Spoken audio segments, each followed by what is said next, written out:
There we are. We're on Facebook or on YouTube. I got that one going. It says that we are live on Facebook page. Yep, there we are. And then what about over here? Our group. There we are. We're on Facebook. Are we in our group? No. Oh, no, it wouldn't be over there. It would be over here. And, oh, we're there. Look at this. Okay, hold on. Hold on. I think I can get us on Facebook. Oh, and I can see comments. Hi, Chet. Oh, good. I'm glad he's doing that because I need to put that up and test it. Okay. I think, Kristen, that we are on, I think we bypassed the Facebook boogeyman. And then I can add that. And there's Chet. Look at there, right there. Yay. Perfect. How about that? That's called workout. That's cool. Good. Thanks for posting that, Chet, so that we could do that little test. That's awesome. Well, we're going to talk about the day today, not from a political perspective, not from what happened. I didn't even watch it, to be honest with you. I've been up in that booth right up there all day. And so, Kristen, you're going to have to talk more than I do tonight. Okay, I did watch it. I have to do it again tomorrow. So I saw that it did happen, and so that's cool. And you know, this is not a political conversation. So if you abhor Donald Trump, you're going to be comfortable here.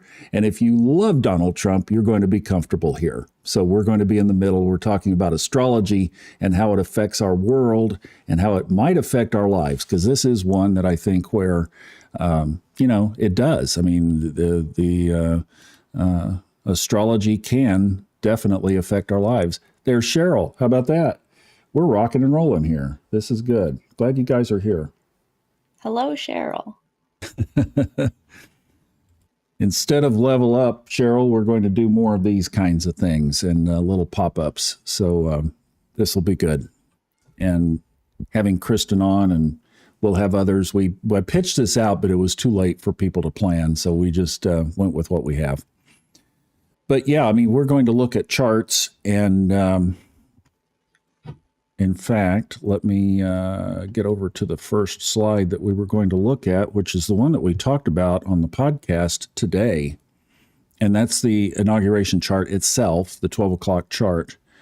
And then we'll take a look at it with Donald Trump's chart next. This is kind of where we were thinking about going with this.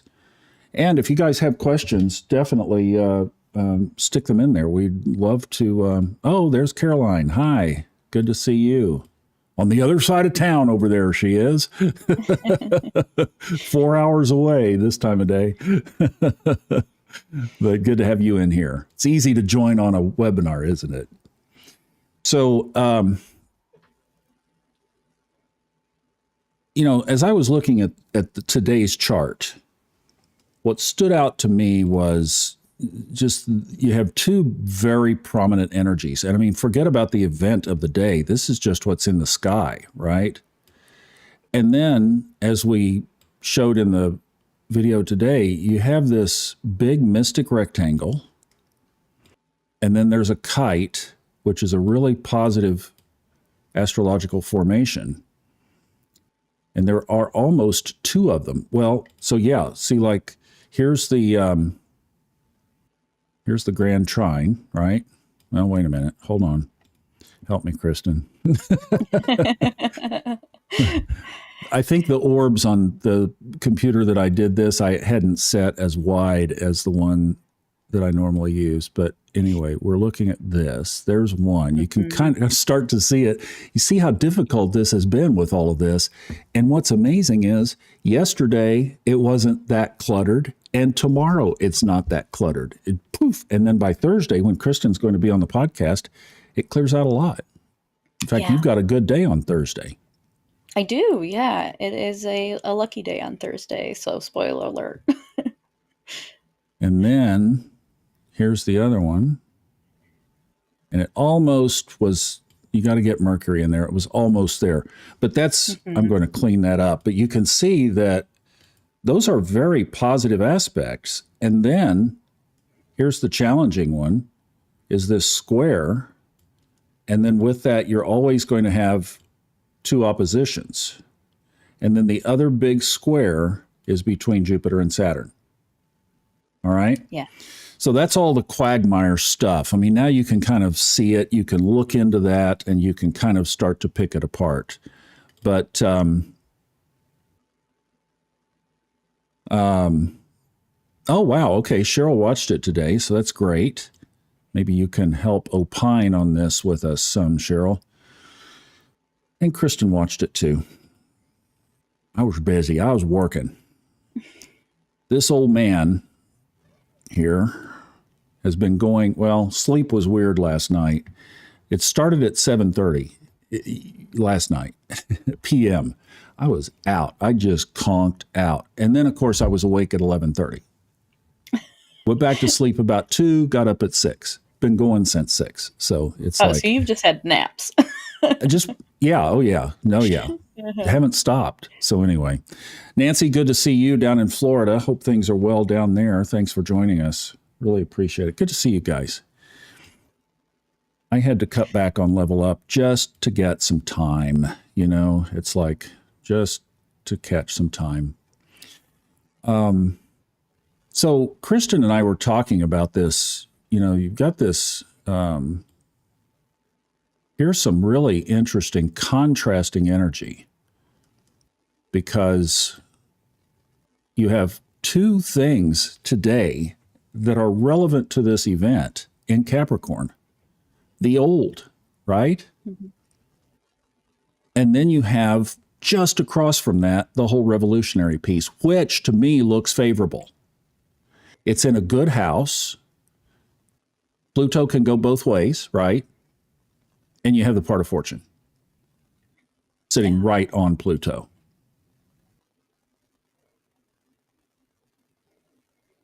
How did you take that relative to just the events of the day today? What were your thoughts? I mean, I think that having Pluto and the Sun conjunct is a very powerful and karmic aspect. And I also notice that for the most part, those two are unaspected. And so, very much lone players in this chart, too.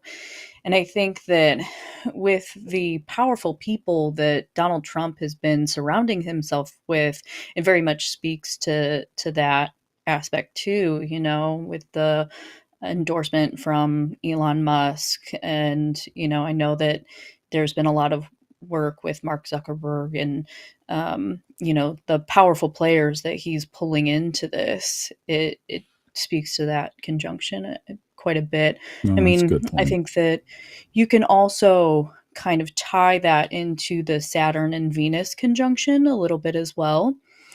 Having such a play with money, but the power aspect of it is very much concluded by that Pluto and Sun conjunction. We had a guy comment just late this afternoon on the inauguration video from today, and he said, I'd like to read this. He said, Yep. This administration is not good with precision or karma or getting to work, because I was saying this is a get to work kind of chart, right? I mean, anything party on this chart, I don't know. Fifth house, well, Virgo, that doesn't work. Sagittarius, party, well, that doesn't work. Jupiter, that doesn't work. So it was like, if you can't party, if you can't play, you might as well work. And that's what I was thinking is forego the typical formalities and just kind of focus on the business that you came here to do. That was my thought. Well, he says they're not good at that. Point taken. I would say Mercury having Mars opposite in the third house could possibly signify bad optics or press. But with this voting public, it wouldn't matter anyway. So, I mean, what are you thinking, Kristen? Yeah, I mean, that opposition is definitely a balance that I could see. I think that when it comes to media, he's always struggled with some of those things. And that is not something I find will end with this either.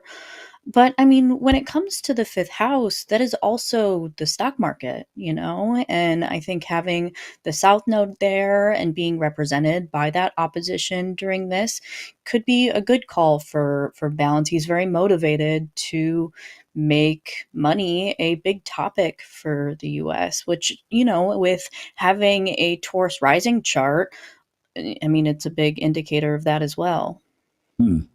Okay, good. Then he said the Mars, Moon, Mercury, Chiron positions and angles give me a definite raised eyebrow. Yeah, I mean, I would hope that there is a lot of healing work to be done, especially around the food industry. I'm very happy with his tap on the shoulder to Bobby Kennedy, and I really hope that maybe this could be some really wonderful changes in our food system. I think that it's much needed an overhaul, and hopefully with good company, he can make the changes that we need. All right, here's some more. Pluto Sun conjunction may be a Kazemi, but in Aquarius, and let's face it, Pluto could go either way. Yeah, I mean, Pluto, it is very hard to speculate which side of the coin the control is on. Um, I think that when it comes to surrounding himself with powerful people, though, it's maybe not fully having the answers himself. Actually gives them a bit of a break. Yeah, I mean, having an exalted Venus, definitely, and conjunct Saturn, I'm hoping that these are changes for longevity. The help in our finances is the reason that he is in this position today. I think that that is one of the major voting things that people were looking for. And having that Taurus rising and having that Venus conjunct Saturn be the main player in this chart in general really speaks to that. All right. Let's put this over his chart. How about that? So here's his natal chart is in the middle. That's this stack right here is Donald Trump's natal chart. And then this is what we were just looking at, the inauguration. All right. Now, there's one thing I got to point out. If you notice, and you are really astute, you would say, wait a minute, Donald Trump's birth certificate says 10:54 a.m. But this is exactly the thing that we created that's on the funastrology.com website, right up there at the top right now. This rectification program that Robert used Donald Trump's midheaven and moved it back 1 degree so that it would align with natal Uranus to allow him to to match his being appointed president of the Trump organization at age 25. If you go with the 1054 birth time, it has him president of the Trump organization too soon. And this time also matches his seventh house marriage with Ivana when he was age 30. So the whole program that we have there shows you how to do it step by step in about a 30-minute video with me and Robert. And then there's a PDF. And then there's an MP3 of the podcast that we did about it earlier. So you get it on audio, video, and a PDF. And I'll tell you, as we get into it and have more people in it, we just put it out the other day. maybe in a month or so, we'll do one of these right here with Robert, and we will answer questions about it for you because we really want you to get this and we want you to be able to use it. And Kristen, I know you've got it. Have you had enough Yeah, in it to opine on it? it's such a wonderful uh, thing to know. I think when it comes to birth time, there's always question if a birth time is correct. And so having this technique in your pocket is wonderful because there are so many people who are unsure or maybe have an even birth time. I think that you can really create wonderful ways of validating for other people too that this is correct. Yeah. Yeah, it's a great tool. So this is the rectified chart for Donald Trump, which aligns properly. And what Robert did, and I forget, there was right in here, the midpoint between his sun and north node, there was an alignment with the rectified chart. It was something in the solar arc chart, I believe, that perfectly aligned with that midpoint. Also, oh, it was the ascendant. That's what it was. He moved the ascendant. It's in the program. So I only edited it and recorded it. But that was his first presidency, was aligning with that, rising to that prominent position late in his career. Okay, so a couple of things that I was looking at just in this chart that we can just circle and we'll talk about a couple of things. And let's see what else. Yeah, this right here. We could start just with that. So what I saw with this, of course, Capricorn ruling his sixth house, that goes back to the muster that I was saying of get busy, like, and this is a stretch for Donald Trump, right? Because he would just a whole lot rather be out parading in front of a camera. But I think, especially from the picture that was the official profile picture of him that has that smirk on his face and that shadowy lighting. I mean, that's the picture that's going to hang in all the government buildings. Says that this person is getting ready to get down to business. And his learning curve is basically zero now. And he has things that he wants to set straight, especially after almost getting his head blown up like a pumpkin. That would change you. That would change anybody. So the one thing that I saw there is with this now, when we put it on his chart, is better get ready for some changes because that's a favorable position to me that you have that part of fortune there. If it was just the sun, Pluto, Mayo-y Mayo, then you could say, well, you could have a challenge with that. I think here's Dante. I just read those comments. I just read your comments. If you're coming in, we just talked through them, but I really appreciate it. And thanks for joining us here tonight. This is the guy I was just talking about. So thanks for coming back. Transiting natal Chiron opposition. Yeah. Yeah.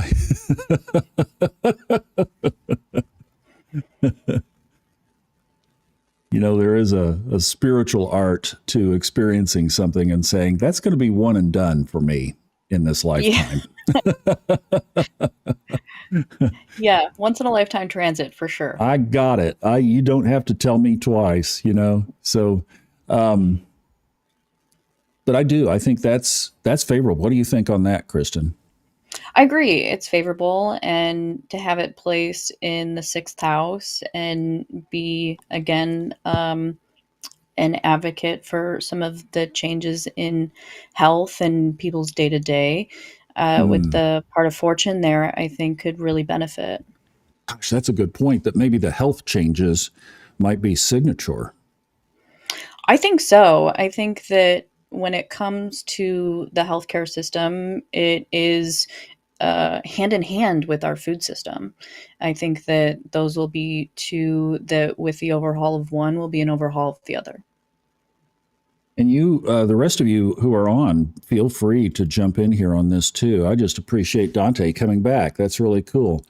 All right, so excellent. And this is the other thing that I had circled from this that we could focus. I mean, there's a lot we could look at. The moon on the Chiron Jupiter. Maybe we should talk about that for a bit too.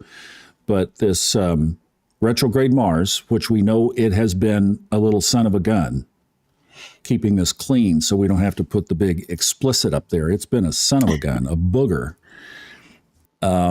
is sitting right on top of that Saturn Venus conjunction.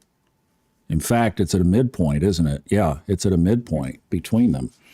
That makes it more powerful. And keep in mind that outer wheel is, in my opinion, the natal chart of this administration. It was the birth time of him becoming president. So, I mean, this to me is as significant as a natal chart over his chart. And it's in the house of the people. Right. Which is ruled by his sun sign of Gemini. And one thing that Gemini can represent is the division. And we know that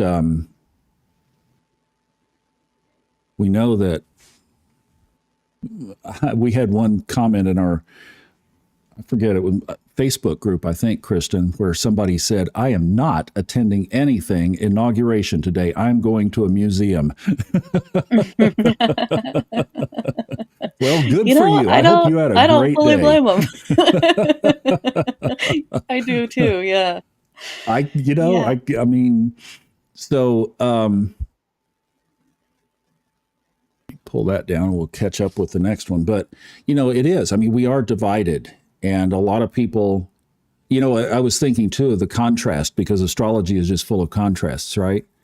You think about it. The people who love Joe Biden and really appreciate the last 4 years are upset tonight.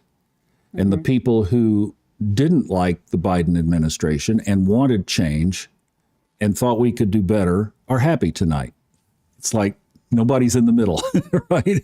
Some people went from happy to sad, and some people went from sad to happy. So it's the way we are right now, it seems. Yeah, I mean, it's definitely going to be looking at the positives of the administration. There are, of course, going to be things that multiple people are going to have a hard time with swallowing, and myself and others. But at the same time, too, I think that there can be some positive changes, and I'm hoping for the best. Well, this right here, this little. Oh, sorry. Let me get on this. Do it this way. This little guy right here indicates the division. Mm-hmm. And I think if you've been seeing what other astrologers have been having to say about this, you do see that this is not a greased sled of ease. There's bumpiness in here. And Donald Trump, I mean, I remember back in the 90s when he made that march from his place, his house, to where the bankers were meeting at some 2:00 in the morning in a rainstorm in Manhattan to negotiate how he was going to get out of debt from his casinos. I mean, this guy is not without, I mean, he will, as he has said in his promo videos and everything, he will fight to the bitter end. And that's one thing you can count on, is he is going to push this agenda, and it's going to be met with resistance, and you can just see it in the chart. Here's another one that stood out to me. Let's look at this one real quick. The Uranus on the midheaven. See, there's exactly that, what we were just saying, that it's going to be full of surprises, and also it could be full of challenges. I think that also speaks with the fact that he just launched his own cryptocurrency. He very much is becoming affiliated with a lot of the tech giants, with the back and forth of TikTok coming in and out of service and now being upheld by Meta. Um, I think that his tie with those people are becoming more and more apparent to the world. A midheaven forte to how you're seen, and having Uranus there is very much indications of all of that. Do you think he might adopt astrology during this administration? I mean, it might be worth him looking into, but What is that Uranus representing? That's the question. Could it be? All right, here's another one from Dante. Thanks for doing this, man. I appreciate it. Adds to the spice. Okay, he's talking about what we just circled here: the Moon Chiron opposition. Yeah, so you've got the Moon to get over here. You got the transiting. Something just happened. Are you there? You're there. yeah. This is not there.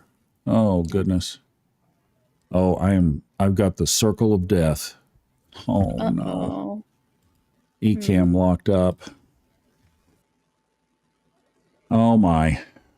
What do you do in a case like this? I sure don't want to cut this short, but... Oh, there we go. It broke loose. Good. Perfect. Whoosh. Okay. All right. We're back where we were. All is well. The hotspot Moon area is where the Chiron opposition is, connected to natal Jupiter, raised eyebrow. Yeah.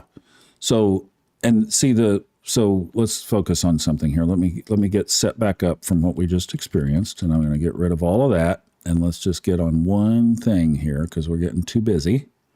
Let's just focus on this right here. Now, Jupiter in retrograde, which it is now, in Libra, which it likes, at least is benefic, and this natal birth chart Moon sitting right on top of that. And you were just talking about money. Mm-hmm. Yeah, I mean, with the Moon representing the people in a inaugural chart, I think having that conjunction with Jupiter is a positive thing. I think too, with having that Moon in the inaugural chart be disposited to a exalted Venus is another positive, as well as in his natal chart. We're looking at a the Venus in Cancer, which is where Jupiter is exalted. So it's a good relationship between all of those placements.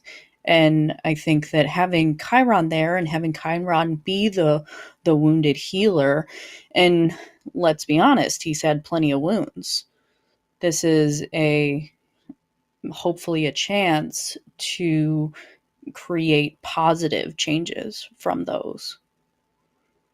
I'm seeing that too. In fact, I'm thinking about his money path, his money soul journey, represented by the second house, has Neptune in there. So you're talking about somebody who does have a spiritual connection, even though, you could look at it and say his whole life has been nothing but about money. There's a spiritual connection about that with him.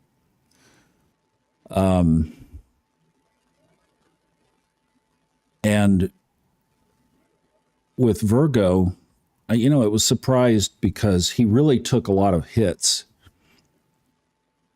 after the first term, right?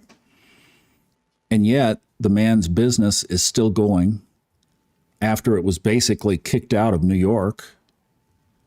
He's still flying around in his $10,000 an hour airplane. I mean, wouldn't that represent some Virgo related to your money? I mean, hanging on to it, being able to keep it. I mean, it's like, wow. So, and with Neptune there, he can also be shady with his money and his dealings. And a lot of people who have known him in Manhattan, when I spent my 3 years in Aspen, there were quite a few of them who maybe didn't work directly with him, but I'm hoping this thing doesn't misbehave. Again, let me see if I can get my little prompter screen back up. But they talked about unpaid bills and vendor relationships and all kinds of different things. So that's Neptune in there as well. So it does have this, and Donald Trump does have a spirituality about him that maybe isn't forefront, but it's there. Yeah, I agree that he probably does have a very spiritual tie to money and his possessions. I do want to point out that, he does have Mercury in Cancer, and having the second house be ruled by a Cancer planet does show a waxing and waning of that energy. And I think that very much you can see that in his business. Mm-hmm. Yeah. All right, let's catch up with some comments here. We've had a few more come in. Mars retrograde conjoining a natal Saturn-Venus conjunction and Saturn being in Cancer. I love raised eyebrow. I love that. Yes, definitely. What are we looking at here? But we've talked about that when we were looking at the other chart. Hey, Nikki, glad you're here. And then we also had Janine come in and said that she was starting over in YouTube. She might have been on Facebook. I don't know. There's that Uranus on the midheaven we were just talking about. Can go either way. Look, Uranus is in retrograde. I mean, there are going to be surprises. It's going to be a shakeup. People don't like a lot of fast change. Slow change, yeah, we can ease into it. But people don't like by the time we log off of here and look at the headlines, how much has changed in our world already with those executive orders? Mm-hmm. Did those get signed today? I haven't seen, but... I haven't seen either. But it's going to be that people are going to... there will be pushback to it. I mean, there's a big, strong chance that there could be too much. Chet says yes, signed a bunch. Oh, signed a bunch. Okay, good. Thanks. The transiting moon to the natal sun trine is a good thing. Let's take a look at that. So there's that, and there's that. Actually, we could do the whole thing.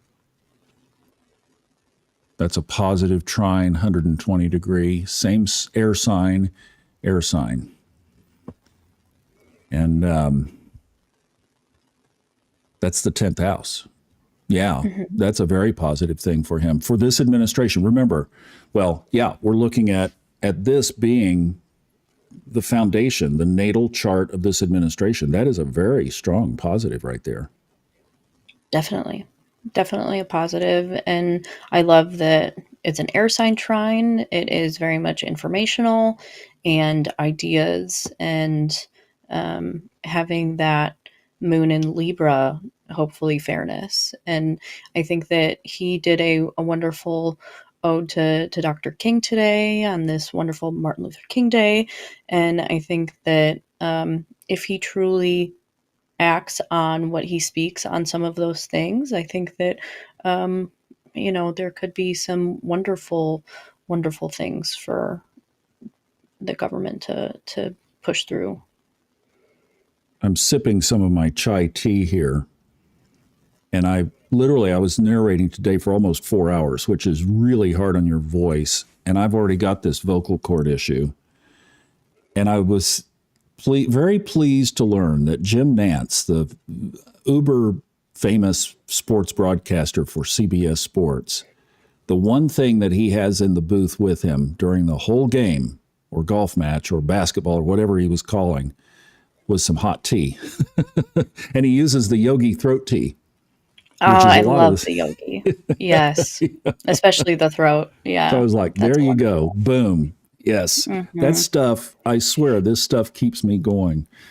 It does. So, yeah, look at here. I mean, this is another one. This is very positive too. Sextile. Definitely. So to the natal moon. So actually, and look, for those of you who are upset tonight, and, you know, people wonder, obviously, people wonder from what position am I talking? I've said on the podcast a number of times, I am just politically neutral. I don't have skin on either side. And the reason I don't is because I don't think either side represents me. I think government has moved so far away from representing the people that even if I wanted a voice, I couldn't have it. And that the system, I mean, and this is where astrology comes in too, because we have this Pluto cycle of 250 years. And here we are. We've had the United States Pluto return back in 2022 is when it was mostly exact. And we're not out of the orb of that. I mean, we're not out of the influence of that yet. We're not out of the eclipse influences. And we've got some eclipse charts we'll put up here. But I just think that we are at the maturation end of this cycle. And the way I like to put it in my somewhat sarcastic kind of way with fun astrology is, if you give us something as humans, if you give humanity a gift, if you give us a revolution and a new opportunity, like we had in 1770s, it'll take us 250 years and we will corrupt it and screw it up. Go back in history and prove me wrong. There is something as above, so below. And Pluto shows us that cycle. And that's why it comes back around and it has to say, okay, back to the whiteboard. You know, it's like this. It's like, okay, we're starting over. You guys blew it. So, but I will say this, that looking at just these lunar positions makes me feel a lot better about the positive options, right? And didn't say anything guaranteed. It's the positive possibilities. Right. That this makes me feel better while we still are looking at obvious challenging possibilities. I mean, look, my name is Thomas. That's my legal given name for my parents. My dad's name was Thomas. My son's middle name is Thomas. My dad's grandfather's name was Thomas. So there's this Thomas thing in my family. And in the Bible, Thomas was the doubter. He was the one when, after Jesus was raised from the dead and the disciples were having a dinner with him, Thomas said, nope, not going to believe it. Until I put my hand in his hand, I'm not going to believe it. Can't be. So I'm the one that's going, crap, we've got Mars sitting on top of Saturn. You better wear a bunch of bulletproof underwear. And then the moon is in the Via Combusta. You know, it's like, okay, Robert says don't look at this in a natal chart, but I'm going, that could not be good right there. And I'm going, oh, wait a minute, surprises, shock, and awe. Do we need any more of that right now? Or do we just want this to go through smooth and let's get doubting Thomas, right? So, I mean... True Scorpio stellium. Yeah, exactly. It's pretty strong. But I got to say that what we were just looking at with the moon, like this would make you feel better about, okay, you know what? Maybe we can, I mean, Robert Glasscock, we talked this afternoon, actually. He's doing quite well. Sends his hellos. What else was I? Oh, well, yeah, this. Oh, and then this one too. And look, I mean, and Jupiter, yeah, it's retrograde and it's in its sign of detriment, but it's also in Donald Trump's sign, which can be very positive. Oh, yeah. I mean, he'll have Jupiter conjunct his sun, in the year. And that's a beautiful transit, especially for a day chart. So you put all of that right there together, and those are positives. And what Robert's comment was, because I don't know if people can tell what Robert's political position is, and it's really him to disclose it if he wants to. But his comment when he said people have been asking him, well, what do you think now that Trump is going to be president? He said, well, he says he's going to make America great again. Go for it. And I mean, okay, there's positives and there's challenges. I was personally underwhelmed by his first administration. Just not much happened. And during the greatest tax cut of all time, my taxes went up. So the first Trump presidency for me, that was affected for me is I was paying about 5% more in taxes every year, which I do not like.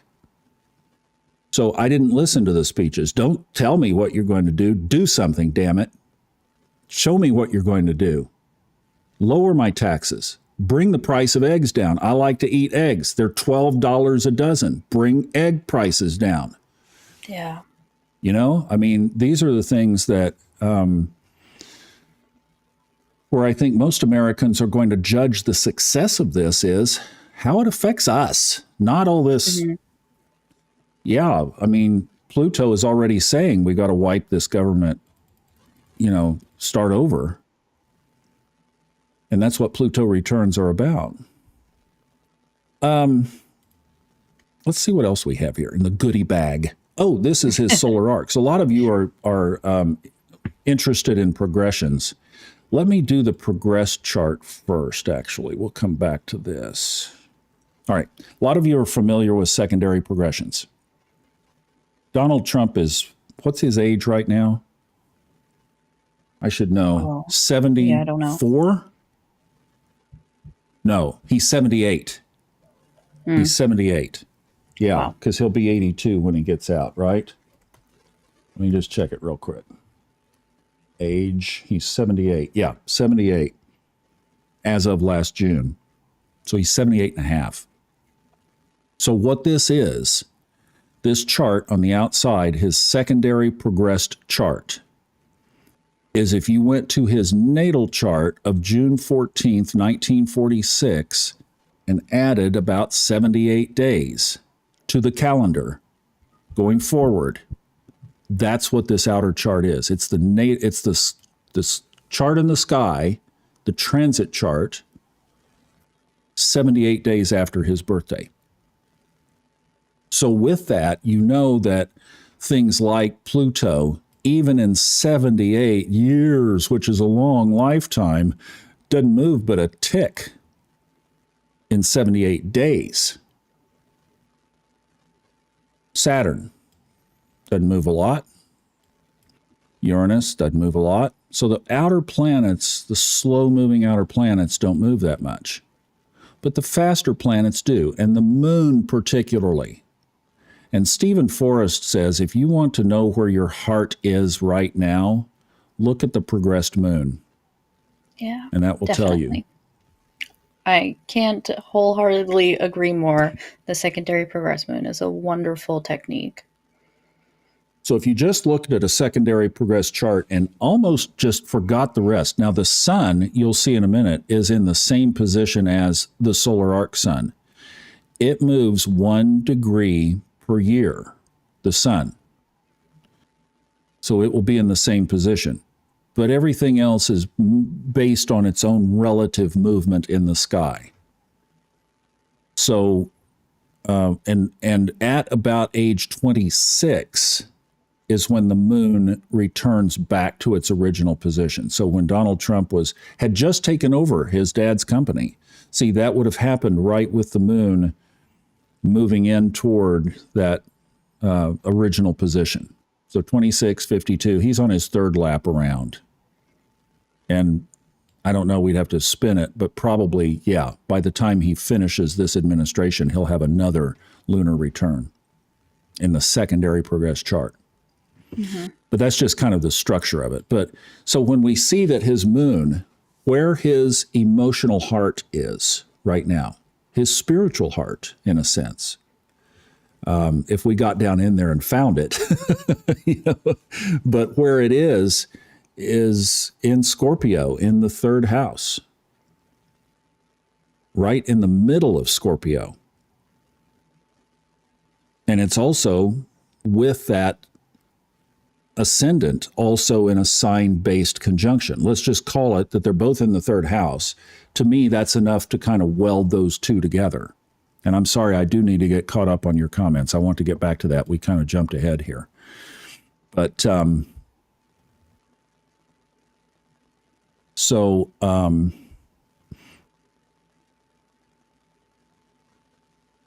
where his heart is, well, for one, okay, you remember his slogan in the first presidential campaign? He was going to what? Drain the swamp, right? Well, now this would be a signature of wanting to get to the very bottom of the swamp. It's a water sign. The swamp has water in it and layers of mud. And the swamp is deep. And he's willing to put on his little scuba suit and go down there and find that drain plug and pull it. That's what that says. And it says that he's going to use his greatest gift, the characteristics of his sun sign, Gemini, communication, to pull it off. And what I would suggest is that the Donald Trump of 2025, the 47th presidency, is a different Donald Trump because of what happened this past summer. So I would say, if you're on the side of, well, if we have 4 years and we could really right this ship from a lot of the stuff that we're not all happy with, all the shenanigans, you have in the sky right now Neptune in the later degrees of Pisces, exposing the shenanigans. What's one of the first things he's supposed to do? Open the Kennedy assassination files and the King files and the Bobby Kennedy files. And what's that going to show? My buddy in Dallas, who was there and kind of worked for the CIA and the Dallas Sheriff's Department, would say, get ready. But I don't know. You don't know what's been tinkered with in 60 years. That's interesting. All right, let me get caught up with comments because we have some good ones. Okay, so yes, Chet and Cheryl told us that Janine is trying to catch up, went back. Okay, there's Cheryl.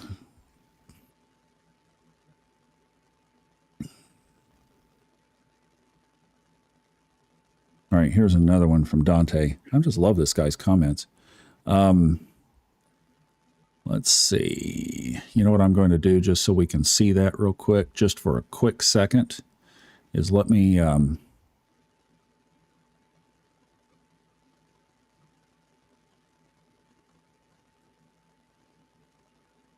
let's do that. No matter what this inauguration chart says, Pluto in Aquarius, Neptune and Saturn moving into Aries, Uranus changing over to Gemini, and the North Node in Pisces raise my eyebrows higher than anything. Well, you just described the Ray Merriman 2025 forecast book, which I keep hammering about. That is so, so, so true that, there we go. Okay, so yeah, you bring up a really good point. And I'm sharing fixed charts tonight, so I really don't have a transit chart, but we could go back to this one as a transit chart. Dante, thanks for you. I really love the engagement with the things that you're bringing to the table. But we've talked about this so much. Pluto has already changed sign. It is not going back into Capricorn anymore. It is in Aquarius for the next 20 years. Saturn is moving toward Neptune, and together they, almost as twins, are moving into and toward Aries. They go in this year, they pull back out in retrograde, and then they move back in for good next year. That's huge. Ray Merriman calls it the Aries vortex, and it's never happened before that they can find in the context of all the other outer planets changing signs within a 2-year period. This is unprecedented energy in human history. Like, it doesn't exist. They've all changed signs before. It's just how quickly together. And that's the shock to the system. Mm-hmm. All right. Uranus will be moving into Gemini. This summer, Jupiter will move into Cancer. And that's it, right? And the nodes just change signs as well. And that's a big shock. I mean, people don't realize how much the nodes change the atmosphere. When the nodes a year and a half ago moved into Aries and Libra, Hamas, the attack, boom, right there, and on an eclipse. So regardless of who's president, this is all going to happen. And managing through this and managing ourselves through this is going to be, like I said, you can't look back at history and say, oh, here's what's going to happen. Go back and look at the 1770s or the 1860s. It's like, no, it doesn't. There's no protocol for this. There's no script. Let's see. We talked about, there's the secondary progression. All right, let's go back. We'll just look at the solar arcs here real quick. So the solar arc chart, the way it's different from a secondary progress chart is it takes every position and moves it 1 degree per year. No retrogrades. Click, click, like a slow ticking clock. Tick, tick, 1 degree per year. Everything. And that's the nature of solar arc calculation. And Noel Teal, God rest his soul, a wonderful astrologer, 6'6", big baritone voice, and he was an opera singer. So do you know what he called Uranus, Kristen? No. Uranus. I guess. Virgo. Virgo. Just a great, great man and loved by everybody he touched. Brought solar arc back to fame, basically, as probably the most powerful predictive technique there is. And then our favorite wizard, Robert Glasscock, took Noel Teal's teachings and has advanced it even further forward, and even taught a class back in 2017 using Donald Trump's solar arc chart as the basis for the curriculum for that class. And looked at the structure and some of the challenges and all the various things. And that still is available. You can look it up. It's Kepler College, and it's Robert Glasscock's Solar Arc program, webinar. And it's available. You can still pick it up. So highly recommend it. That's what got me first introduced to Robert, and I listened to that, and I thought, man, this guy is the best astrology teacher I have ever heard. I can't get enough of him. So that's how it started, and here we are. So the big focus here is this little group in the first house, because when Robert did his webinar, this group was in the 12th house. And one of the things that Robert was concerned about was Donald Trump's continuation or imprisonment. And this was before even, well, let's see, he was president. Yeah, he was president and still popular. It was before everything peaked. And what he saw was the peak beginning in about 2000, and that's exactly when his popularity crested. And then everything happened. And, you know, one of the things with Donald Trump that I've observed is when Yogananda said, "You give me the worst time from an election standpoint to start something with astrology, I will start it and it will be successful." To me, that's Donald Trump. He so exceeds the typical cookbook signatures of his chart that as an astrologer, you almost have to look at his chart differently because he's like Yogananda. He's like, "I'll walk in the rain at 2 a.m. I don't care. I will do what I have to do." And you've got to admit, I think, that there was some kind of, how does a man tick his head to the right 1/4 of an inch and saves his life? There's something going on there, I think. That's my Neptune in the sun. But I just think there's more to it than just fate.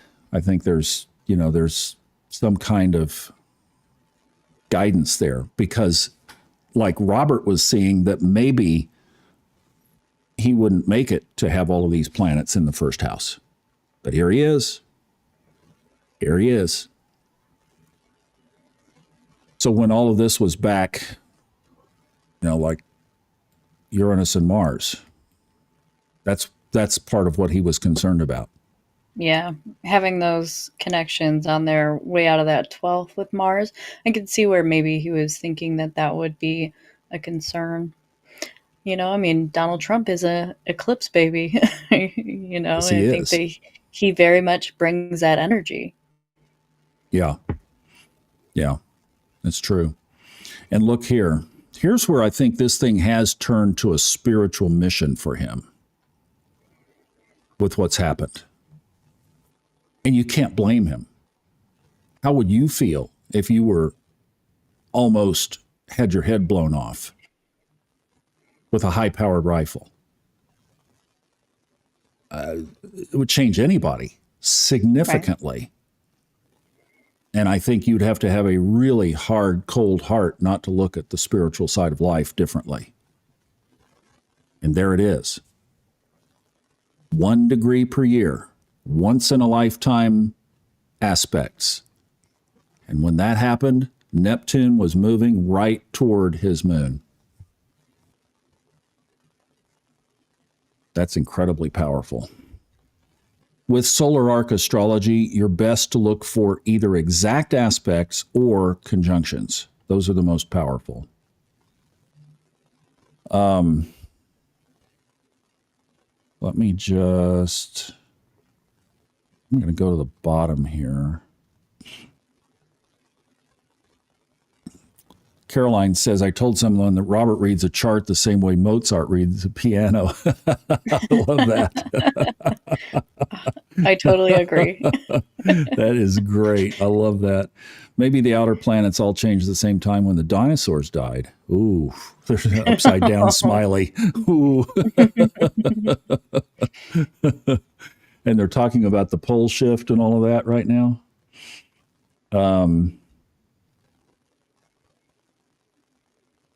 All right, let me see here. Square his natal Venus-Saturn conjunction. Let me see here. What were we talking about? Oh, Eris. He was talking about Eris. Discord. Currently square Mars retrograde at 24 Aries.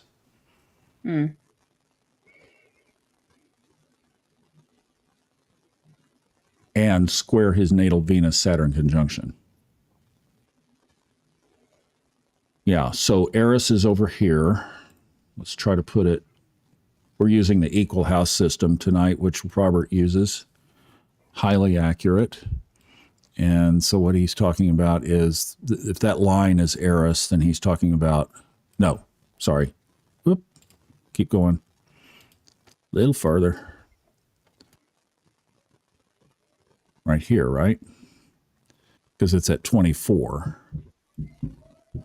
And then, what was the other one? That conjunction, right? Square Mars retrograde at 24 Aries. Right. The transiting. So yeah, which is little line above it. Yeah. Eris, Steve Forrest wrote an article about Eris and Pluto when COVID hit. And as he said, and it's definitely true, there's not enough written about Eris yet. One of the guys who has published probably more about it, and I'm going to slip his name, but he's the guy that developed the Time Passages program for the Mac. And that was one of the first programs. And a lot of people use that for the phone because the free version of it is really powerful and it gives you great interpretations. And that guy, and I forget his name, has developed more around Eris. He's really studied Eris and has brought it alive. I used to have it on my chart and I took it off almost for the same reason with a fixed star. There's a characteristic there, but it's always there. It doesn't move.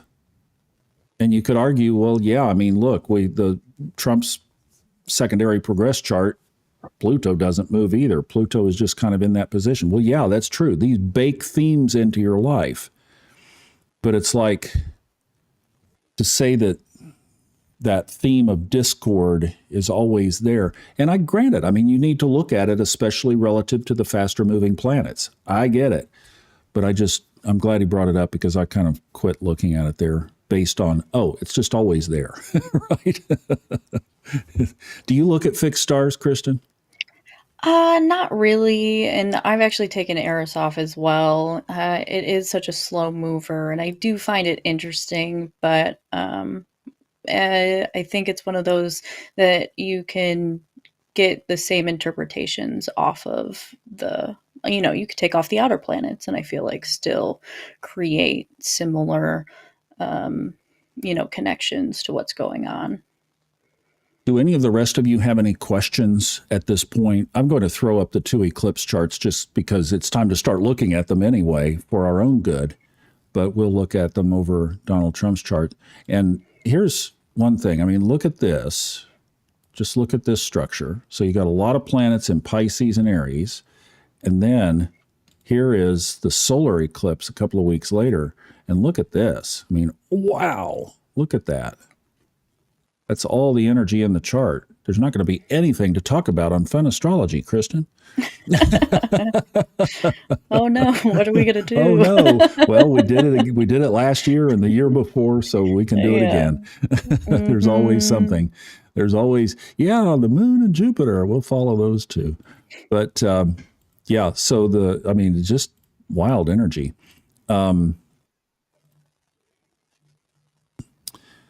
Eris is, 5 times further out than Pluto or something? There's some factor. So. Something. It is way out there past Pluto.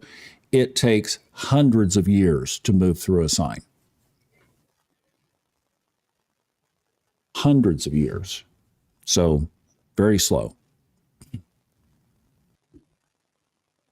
Okay. Yeah. Won't go into Taurus until the 2050s. So there's 30 years just to go 6 degrees. So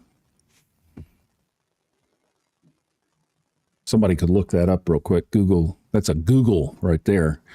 But it's long. It just, to me, it just was like permanent fixture spot on the chart for the rest of my life. I'm not going to see it move.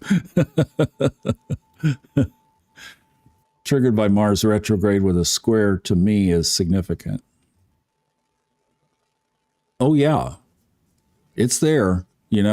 That's one of the things. I mean, like Robert talks about just using so many things in a chart, there are just so many pieces of data that you can absorb here. And what he said, what Robert said, is that just through basically what you see on the chart here minus Chiron is what Robert uses, that's enough to paint any picture that he would want to paint. And I mean, this is a guy that predicts births and deaths and marriages and moves and very practical astrology through just this. So, it can be, yes, it has been in Aries our entire life for all of us.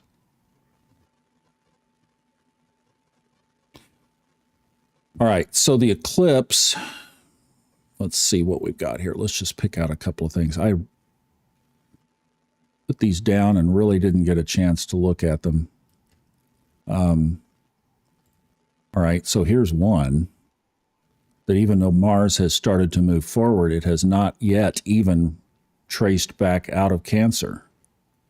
Remember, it was in Leo when it went retrograde, so it has a long way to go. So it's just still catching up. Technically direct, but still in the shadow. And see, this is where me, Thomas, me doubting Thomas, me cautious Thomas would say, you better protect the man, because that's a trigger right there. Especially around an eclipse. So here's the lunar eclipse. So that's the sun opposite the moon. You got a sun. Oh, yeah. See, this is the stuff. Okay, now we're getting into the stuff that a lot of people have been looking at. Because so many believe that this guy just has a target on him. There's all kinds of signatures that indicate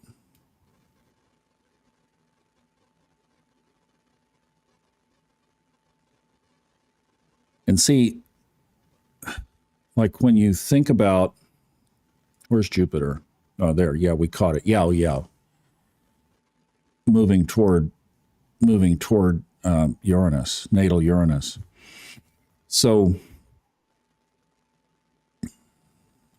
well, and even that, with the midheaven on his natal Jupiter.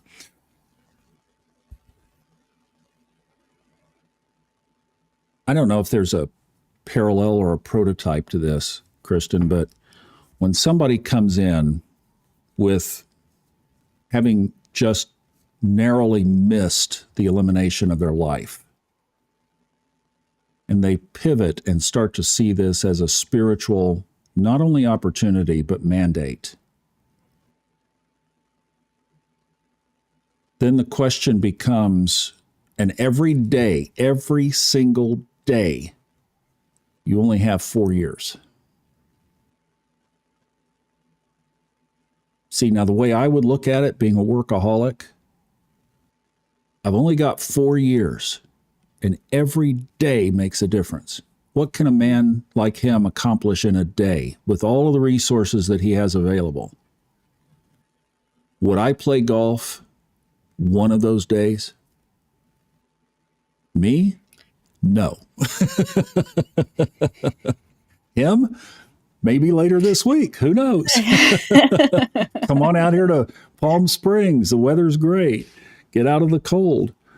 But I think you have to ask, or you have to look at this and you have to say, what would I do to, okay, let's go walk this back again.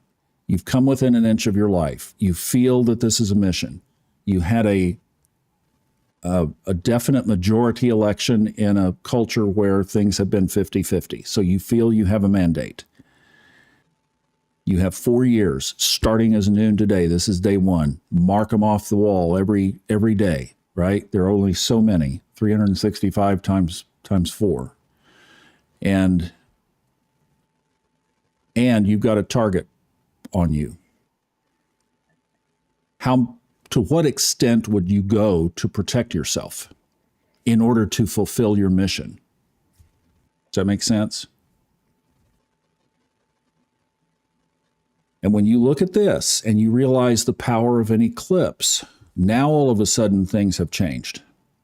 Now you have threats all over this chart. To me, do you see that?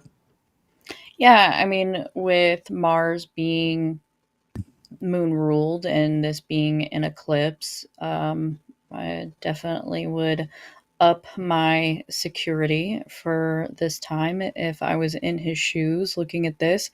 It is a cross between his natal eclipse and the eclipse. Now, granted, this is a positive aspect to his Saturn, and I think that there's at least that being exact, and it ruling, the 6th and the 7th in his chart. This could bring positive relationships, and especially around work. Trying to flip the other side of the coin, that maybe it is his ability to affiliate himself with the people that he needs in those times. But I do agree. I do see, everything that pointing out could cause some trouble. But as a natal eclipse baby, it is energy that he's a little bit more used to. And I think that when it comes to eclipses being cosmic course correctors, I would hope that this is a good change for not only him, but others. Well said. Thank you. And like today's chart had a lot of threats in it as well, and they shored them up. So whatever the intelligence community knew the threats were, they did a good job of making sure that things went without a hitch. So that's their job. Caroline was saying back to Eris, the sign of being in Aries, the sign of me, myself, and I. And that's she said, looking forward to a change then. Problem is, I'm not going to make it to 2050. I might make it a little further down the road, but I'm not going to make it that far. So, well, I don't know. You can make it. Be really old, but Let's see a change. Maybe I should make that my goal. I'll go out at 0 degrees Taurus for Eris. That'll be it. Take me home. Opposite sign of Scorpio. Perfect. Yeah. Find me the year on that, Dante. Yeah, When does it go you gotta in? make it to 6 degrees. So you got 60 years left. Oh, I gotta make it. Oh my God, that'll be forever. No, I won't live that long, or I'd be the world's oldest man. Is Trump's Pluto hidden by his conjunct sun? So that lunar eclipse has a lot of juice to it. Okay, let's dissect this. Is Trump's Pluto, so there it is, we've been looking at that, hidden by his conjunct sun? Why is this? Why he is Teflon Don? You talking about that, Caroline? I'm not sure. Yeah, maybe Uranus there. But I could see Uranus bringing that similar energy too. I like that Teflon Don. That's funny. Yeah, I forgot about that. How could you?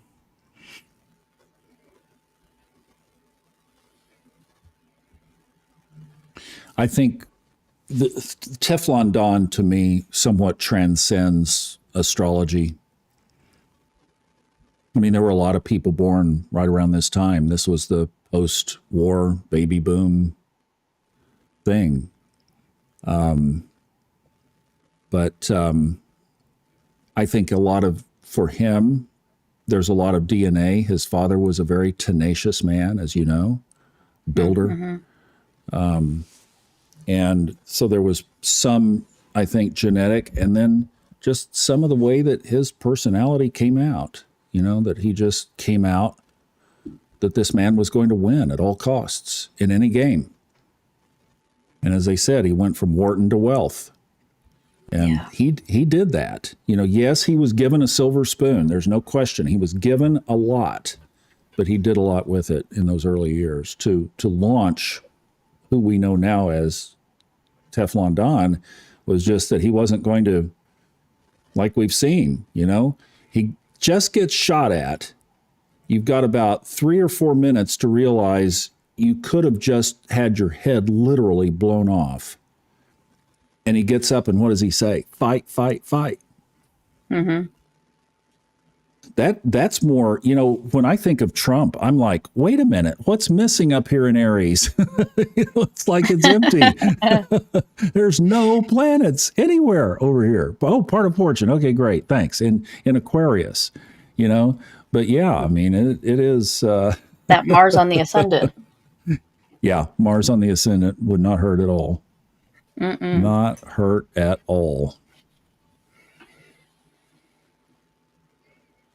But a lot of us have strong Mars, and but anyway, I think it's just part of it is the temperament, the personality of the man. Yeah, Michelle, I think that's what we were talking about, is that he was saying kind of now on this mission from God. And good point. I mean, with that, see, here again is just temperaments. Some of us would fall down on our knees every day as a reflection of that gift from God. And then some might set themselves up as a little too special. And we know that certainly he has the ability to do that.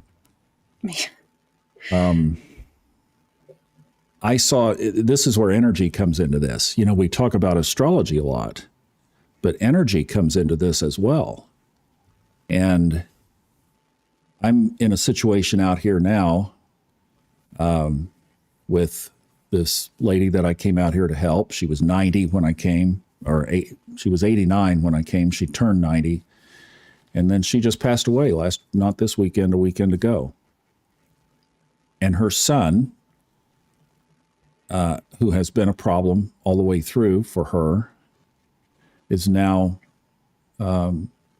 reacting to some things around her death negatively from a low vibration. Anger, money grabbing, like total money grabbing. For him, it's always been that kind of thing. And today, his wife totaled her car. She's okay. She's fine. Didn't even have to go to the hospital, but car, I guess, was damaged beyond driving it off.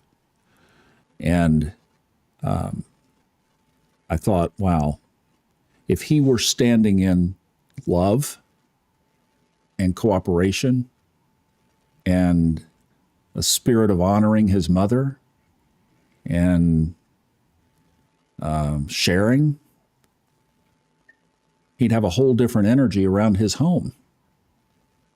And yet his intense anger at her, he's been very angry with her for some of the decisions she made in her will. And all of this, that it just created a hole in the covering around his home. Damn.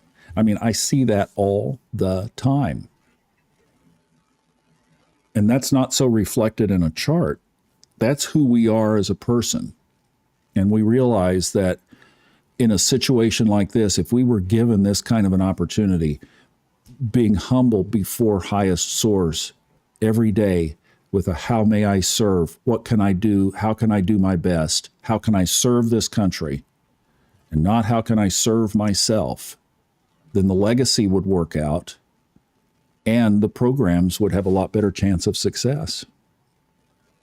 And he'll have that opportunity. I mean, there may be things coming with the gift that if he gets a little too big for his britches, here's a chart right here come March that could change the game a little bit, right? I mean, that is a stack of, we were saying, where was Aries? Well, there it is. Aries is coming. And look at who's getting ready to move in there right after this. But Neptune, right? Right. So,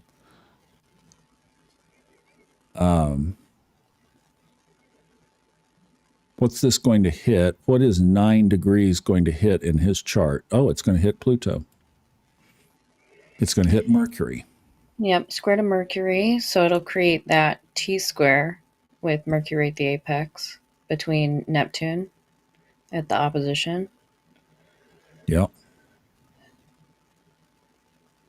Basically that, right? Right. And it'll So be in that a could trine to be Pluto. that could be some news. There could be some especially with that placement of Mercury in the 11th. Definitely could have some newsworthy things around him at that point. And the surprises, they just keep a coming. Bigger Mm-hmm. than ever now. With Jupiter out of retrograde. Oh boy. And see, this is right around the corner. I mean, this is the end of March. This will be here before we even can blink. Yeah, definitely. I mean, with that Mercury being, Cancer ruled, and with it being an eclipse, I wouldn't be surprised if this is a date to mark for him. Yeah. Yeah. I know. It's like, and Michelle was saying, wowzers, we shall see. Yeah. Mm-hmm. That's it. I mean, these are things that, what we're looking at here. And one of the things that, I love this.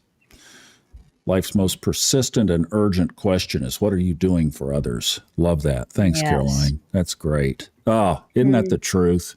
See, Perfect fall on addition. that sword right there. That's Yes. the thing is, wait a minute. Whoops, I didn't fix that. Oh, that's no good. Here, I can go back to that one. I didn't fix that other box. I could stick her in there. We'll just go with this one. This is fine. But yeah, that is, let me put that back up there. I love that. That is just great. A heart of service. Yes.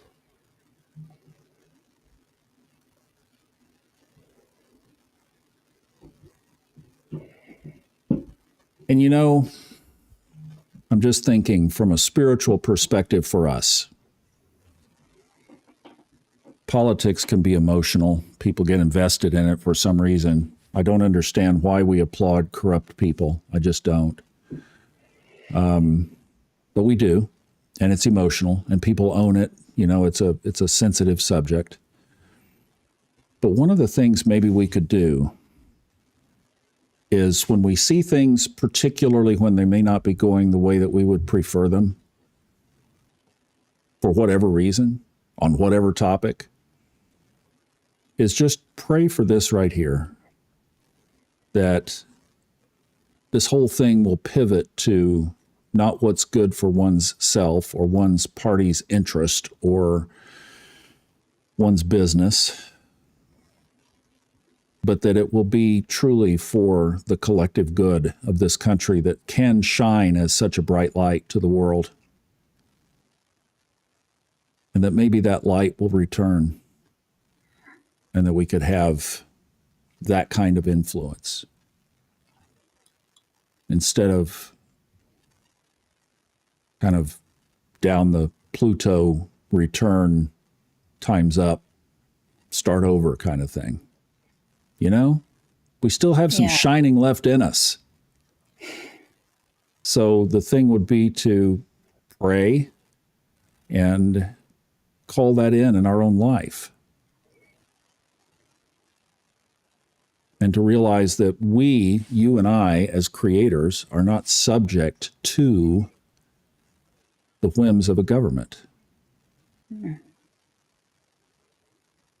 So we stand in our own space and create our own reality. I was narrating on this book for Fred, and the last chapter was talking about communities intentional communities and being one of the things of the future. And it's serving others. In other words, how could enough like-minded people to not be inefficient, but yet to be efficient with what they're doing, come together and join a community, whether they geographically move in closer together? We might have that in the future more. But the idea being that we serve each other of a common interest, a common good. Kristen would join the astrology community.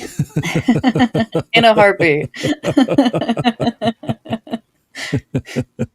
So, but you know, that's I think what we can do for our own selves is not get so caught up in all the stuff.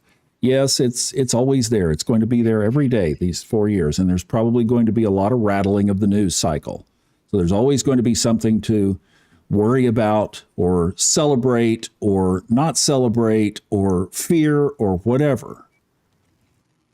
But if you can step back from that and just realize that we can create what we're going to experience through our own focus on what we want, not what is happening around us, be a good thing to keep in mind as this unfolds. I couldn't agree more. I think that that's a wonderful reminder. And thanks, Caroline, for adding that. It was evident that he does believe he is being of service. He will be in the way the divine does it.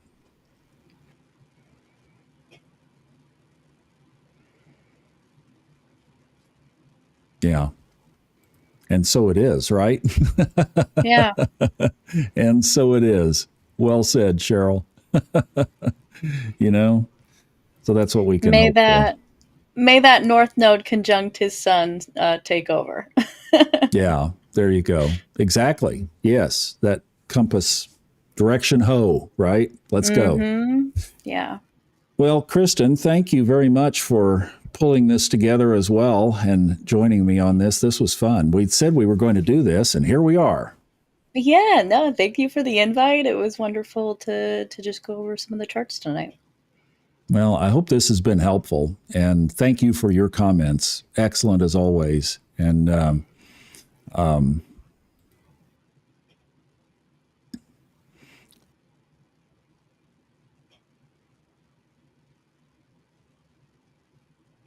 yeah, excellent. Well said. Let's look at this. I'm going to make this bigger.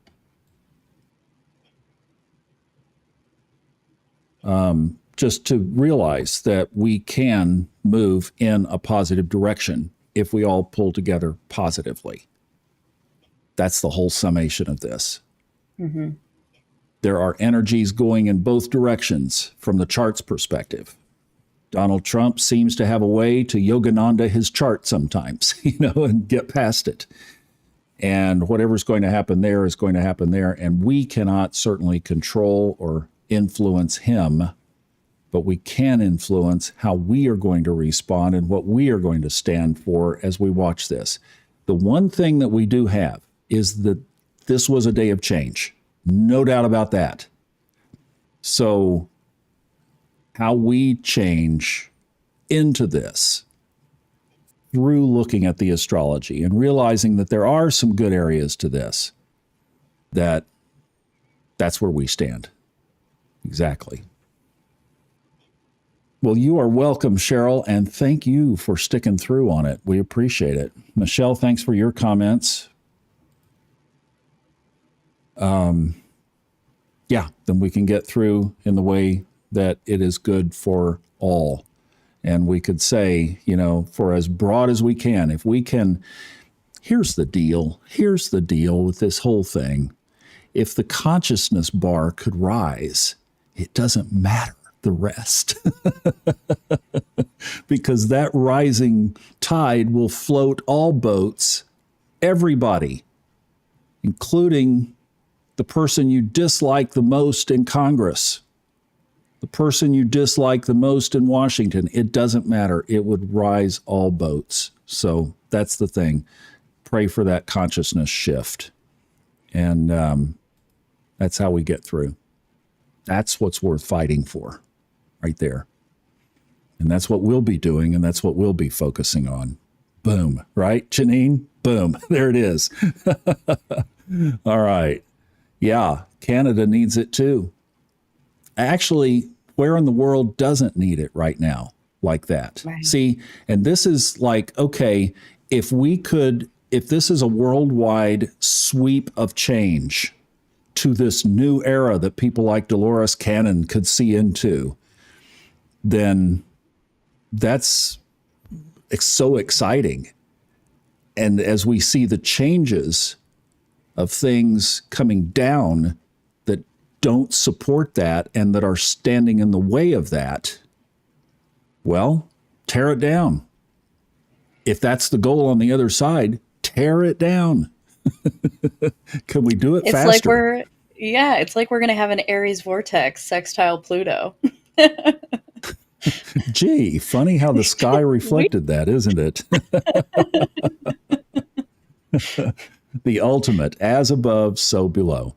Well, thank you guys for making this a really successful evening for us, and hopefully this does help. At least, shining a light. I mean, it was interesting to me. I loved seeing that moon connection. I think that was the one that I liked the most, because that does give us a lot of hope. So we'll do this again and again and again. We're just getting warmed up, and we appreciate it. Kristen, thanks again. Thank you, Thomas. All right. We love you guys. See you again soon. And on the Thanks, podcasts. Bye-bye. Yeah.